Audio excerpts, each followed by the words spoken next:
All right. So, AlphaFold 2, right? Like everybody's talking about how it's revolutionizing protein structure prediction. Yeah.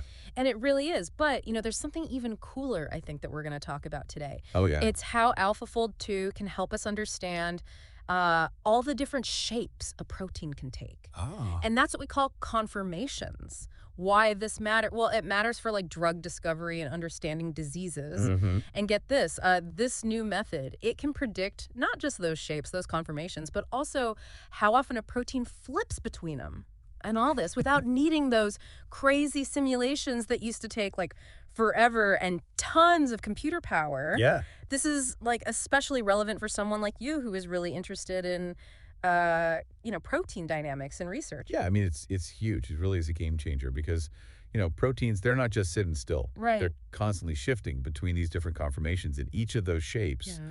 it plays a specific role in how the protein, does its job. So it's kind of like a key fitting into a lock. Yeah, If you have the wrong conformation, the wrong shape, it's not going to work. exactly. Yeah. And traditionally, AlphaFold 2 was really good at predicting the most stable shape, Right. what we call the ground state. But Yeah. knowing all those other possible shapes Eh. and how easy a protein takes on those shapes Hmm. is super important for understanding, what it actually does. Yeah, so that's where this research comes in, right? They found a way to use AlphaFold 2 Hmm. to predict multiple conformations Yeah. and basically how much time it spends in each one. Yeah, and the key here is something called subsampling. Okay. So imagine you have a giant haystack Okay. and you're looking for a needle. Right. Sometimes looking at smaller, carefully selected portions of the haystack is more effective than Interesting. trying to analyze the whole thing all at once. I see, I see. So instead of feeding AlphaFold 2 all the data about a protein's evolutionary family, Hmm. they're using smaller samples. Exactly. More focused samples. Okay. And this is leading to some pretty cool results. Yeah. They've tested this method on two very different proteins, Okay. and it's providing some very exciting insights. Okay. Well, let's start with the first case study. Yeah. ABL1 kinase. It's a protein involved in cell signaling, and that makes it a prime target for cancer drugs. Right. And we already know from experiments that it exists in several different conformations, Yeah. including like an active state and a couple of inactive states. Right. And this is what makes it, a good test. Yeah. When they use this subsampled AlphaFold 2 approach, Okay. they were able to uh, predict the relative populations of those conformations Right. really accurately. Yeah. For example, for the wild type of ABL1, the prediction was that the ground state was populated about 88% of the time, which is pretty close to the 80-85% they observe in experiments. Oh, wow. So even with this tweak, it's still really accurate. It's really promising. Yeah. Yeah. That's great. But what about the other conformations, the ones that aren't the ground state? Mhm. Was AlphaFold 2 able to pick up on those too? Yeah, and that's where it gets really interesting. Yeah. The method was able to not only identify those other conformations, Hmm. but also predict how often they occur. Okay. And even more impressive, Yeah. it actually captured some of the intermediate states. Oh, wow. Those shapes the protein takes on as it's transitioning between the main But ones. seeing it in motion. Exactly. Yeah. This is huge. Yeah, and this ability to see the entire conformational landscape, Yeah. not just the ground state, Right. opens up so many possibilities for drug development and protein engineering. Yeah. But I'm guessing it's not all perfect. Yeah, you're right. There's got to be some limitations. No scientific method is perfect. Right. And the researchers were very transparent about that. Okay. For example, they found one specific mutation in ABL1 Okay. called M290L, Yeah. where AlphaFold 2's prediction was off. Interesting. So it's Yeah. not a crystal ball, even though it's super powerful. Right. Which is good, I think, because it just means there's more to discover. Exactly. And this is where, a curious mind like yours can really shine, Oh. because these discrepancies, these places where the predictions don't match up with reality, Uh-huh. those are often the most fruitful areas for further exploration. Okay. Yeah, they can lead us to a deeper understanding of our, limitations in our models Yeah. and then inspire, new tools and things like that. That's why I love these deep dives. We get Yeah. to go beyond the headlines. Right. So they tested it on ABL1 kinase, but that's a pretty well-studied protein. Hmm. What about something that's less understood? Something where we don't have as much data? Would this approach still be good? Yeah, that was the next challenge they tackled. Uh-huh. They wanted to see if this method could still provide um, valuable insights Okay. when dealing with a protein that had, a less well-defined structure Okay. and much less sequence data available. So they made it hard on themselves. They did. And what protein did they choose for this? They chose a protein called GM-CSF, which plays a role in the immune system. Okay. And unlike ABL1, which has been extensively studied, the structure of GM-CSF is not as well understood, and there's a lot less data available about its evolutionary relatives. Okay, so much tougher to crack. Much tougher nut to crack. Yeah. What were they specifically trying to figure out with GM-CSF? So GM-CSF has this flexible region called helix A, Okay. which is really important for its ability to bind to other molecules. And there are certain mutations in this specific set of histidine amino acids, H15, H83, and H87, Okay. that are known to affect this flexibility. Okay. And previous NMR studies had shown that mutations in H15 and H83 Okay. cause bigger shifts in the protein's shape compared to mutations in H87. So the question is, could this method Mm. accurately predict those changes? Exactly, even with limited data. Yeah. And the results were impressive. Despite the limited information, Okay. the method was still able to pinpoint H15 and H83 as being more sensitive. Okay, so even with a tougher protein, it was Yeah. able to identify the key players. Exactly. Yeah, but was it able to predict the specific effects of each mutation, or was it more just a general overview? It could do both. Okay. Yeah, it correctly predicted the larger effects of specific mutations like H83N and H83Y, which have been seen in these NMR studies. And it also provided this more, general picture of how mutations in this histidine triad could impact, the overall conformational landscape. So it's like we can peek into how these mutations are actually changing the protein. Yeah. That's amazing. But I'm guessing even with these great results, there were still some limitations, especially since they had limited data. Yeah, you're absolutely right. While the method was very accurate in many cases, it didn't perfectly match all of the observations Okay. from the NMR studies. Okay. For example, it had a little trouble predicting the full impact of the H83Y mutation. So a reminder that AI is powerful, but it has its limits. Exactly. And these limitations are often the most interesting parts of the story, right? Because they tell us where our knowledge is still, Incomplete. incomplete. Exactly. Yeah. Okay, so we've seen how this new method can predict different conformations for a protein that we know a lot about and one that we don't know as much about. Yeah. And we've seen that while it's really accurate, it's not perfect. But I'm curious, did the researchers find anything unexpected with this method? Anything that surprised them? There was one finding that really caught my eye. Okay. Remember how we were talking about that flexible helix region in GM-CSF? Yeah. Well, using this method, they actually discovered a totally new conformation of this protein. A brand new ship. Yeah, one that hadn't been observed before. Wow. That's incredible. What can you tell me about it? They call it the A1 conformation. Okay. And it involves a pretty dramatic rearrangement of the protein structure.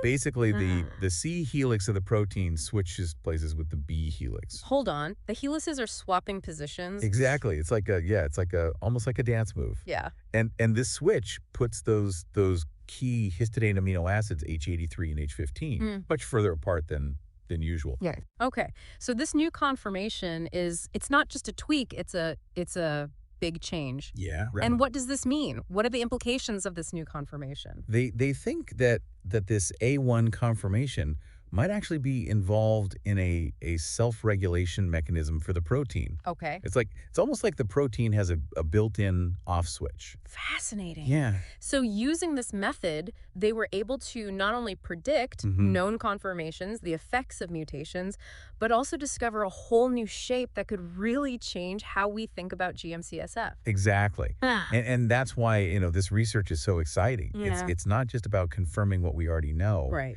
It's about opening up, new avenues Yeah. and revealing uh, hidden things. Yeah, I love it. Yeah, it's pushing the boundaries, basically. That's what a deep dive is all about. It is. It is. We've covered a lot of ground already, but there's still more to unpack. Yeah. So let's move on to some of the specifics of how this works and what it means for the future. Yeah, let's get into those details. Okay. Yeah. So one of the things that really makes this method so cool is that it seems to be picking up on these subtle signals Yeah. about how mutations can affect like the whole shape-shifting landscape of a protein. You know what I mean? So it's not just like, oh, this mutation makes this shape more common. It's like, Right. how does it affect all the possible shapes? Exactly. Okay. And this is especially evident, I guess, in the case of GM-CSF. Okay. Remember we were talking about the H83Y mutation Yeah. and how the method didn't perfectly predict the effects? All right. Well, one of the interesting things is that this mutation seems to make the protein more likely to adopt that new A1 conformation that we talked about. Oh, that's really interesting. Yeah, So even though the method wasn't like spot on, right. it still gave us some clues about how that mutation might be doing things that we hadn't even thought about. Yeah, and that's the cool thing about these computational methods. Yeah. They can help us, generate new ideas and point us in directions that we maybe wouldn't have thought about before. It's like having a research assistant that can just crunch tons of data and say, hey, look at this. Yeah. What do you think about this? Yeah, that's a great analogy. And speaking of interesting things, Okay. they found another interesting difference between the ABL1 Okay. and the GM-CSF predictions. Okay. With ABL1, all the predicted conformations were nicely folded. Okay. They had a well-defined structure. A nice 3D structure? Right, but with GM-CSF, some of the predictions actually showed the protein in a partially unfolded state. So it was like coming apart. Yeah, like starting to lose its shape a little bit. Why would that be? Well, they think it might have to do with the amount of data that was available, right? Okay. Remember we talked about how there's much less data for GM-CSF Yeah. compared to ABL1? Well, it's possible that, not having enough information made it harder for the method to accurately predict the protein's full structure in some cases. So it's like trying to solve a puzzle, but you're missing some pieces. Yeah, You get the general idea, but some parts are going to be blurry. exactly. Yeah. And this highlights an important point about, these types of methods in general, right? Okay. The quality of the predictions is really dependent on the quality and the quantity of the data that you put into it. Yeah, garbage in, garbage out, right? Exactly. But even with those limitations, I mean, getting these results with limited data is still pretty impressive. It is. It really speaks to the power of this subsampling approach. Yeah. And the potential of AlphaFold to really help us understand protein dynamics even when we don't have all the information. Yeah, it's like we've got these, I don't know, like a new set of glasses to look at the world of proteins with. Yeah. And the more data we get, the clearer it gets, right? Right, exactly. And as we, improve these methods and gather more information, who knows? Who knows what we'll find? Yeah, it's a pretty exciting time to be, looking into proteins. It really is. Yeah, it's just the beginning. And for our listener who's, obviously interested in this, Yeah. this is like a sneak peek into what's coming in the future of how we're going to understand these molecules. Absolutely. They're seeing how even the small things, Yeah. like a single mutation Right. or an unexpected conformation, Yeah. can have these huge implications for how we think about biology and disease. It's all about those connections, right? Seeing those connections. Right. And this research is showing us all these new connections. Yeah, and as we go forward, proving the methods, getting more data. Yeah. Who knows what other connections we'll discover. It's pretty mind-blowing, It is, yeah. but in a good way. Definitely in a good way. The more we learn, The more we realize how much more there is to learn. right, and that's what makes it so fun. It does, yeah. We're constantly pushing the boundaries, Absolutely, yeah. It's like exploring, Yeah. new areas. And with each discovery, we get a better appreciation for how complex and elegant it all is. Yeah. Okay, so let's zoom out a little bit. Okay. We've seen how AlphaFold 2 can predict these multiple conformations, how mutations affect those, and how it can even find new shapes. Right. What does this mean, like in the bigger picture? Like, what are the implications for drug discovery and things like that? Yeah, so this has really big implications for how we approach, drug discovery, protein engineering, and really just our basic understanding of how biology works. Yeah, imagine being able to make a drug that targets not just one shape, but all the shapes a protein can take, Right, or being able to engineer proteins. with totally new functions by just, tweaking how they change shape. The possibilities are pretty much endless. They really are. It's like we've been given these new tools and we're still figuring out how to Right. use them. Yeah, and that's the key thing. Yeah. We need to learn how to use these tools responsibly Yeah. and ethically. As we learn more about all this, Right. it's important to think about what it means. Yeah. The good and the bad. Yeah, and we need to, talk about it Yeah. openly. And figure out the best way to use this knowledge to help people. Exactly. And that's what we're doing here, right? That is what we're doing here. Talking about it, Yeah. sharing what we know, Right. and hopefully getting people thinking. Yeah, because knowledge is most valuable Yeah. when it's shared and understood. Okay, before we finish up, Yeah. I want to go back to something we mentioned before.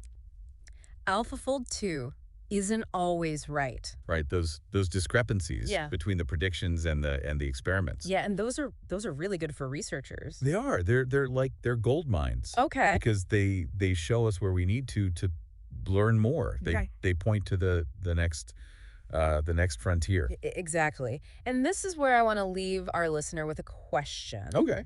Remember that unexpected shape of GM-CSF we talked about? Yeah, the A1 conformation. What if that shape is like super important for how it works with other molecules? Hmm.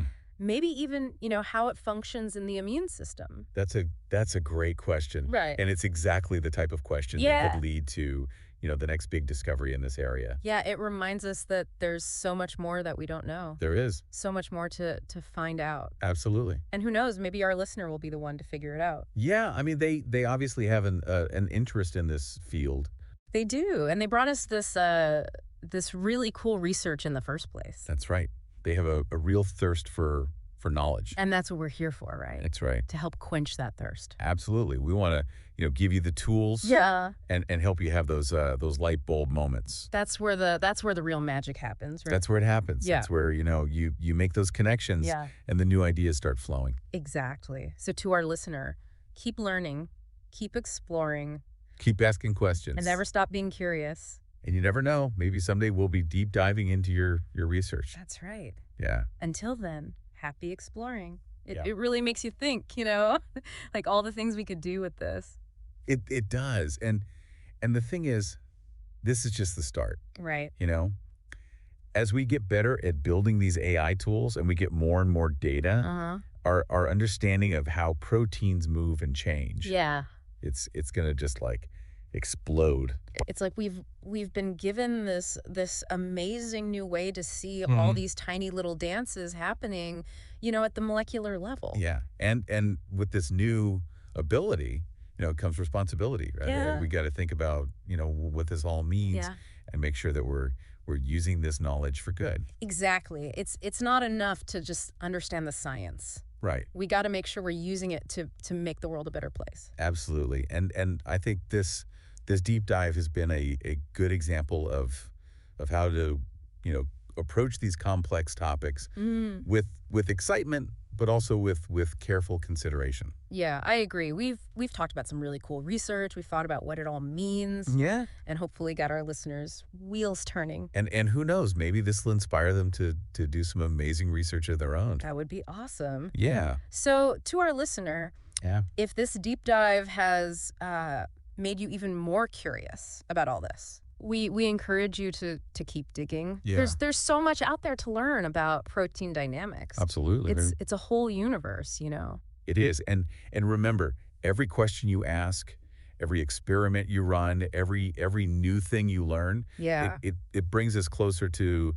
understanding, the big mystery of life itself. Well said. And on that note, we'll wrap up this deep dive. Yeah. Thank you for joining us on this this journey. It's been a pleasure. Until next time, keep exploring Keep asking questions. and keep those brains buzzing.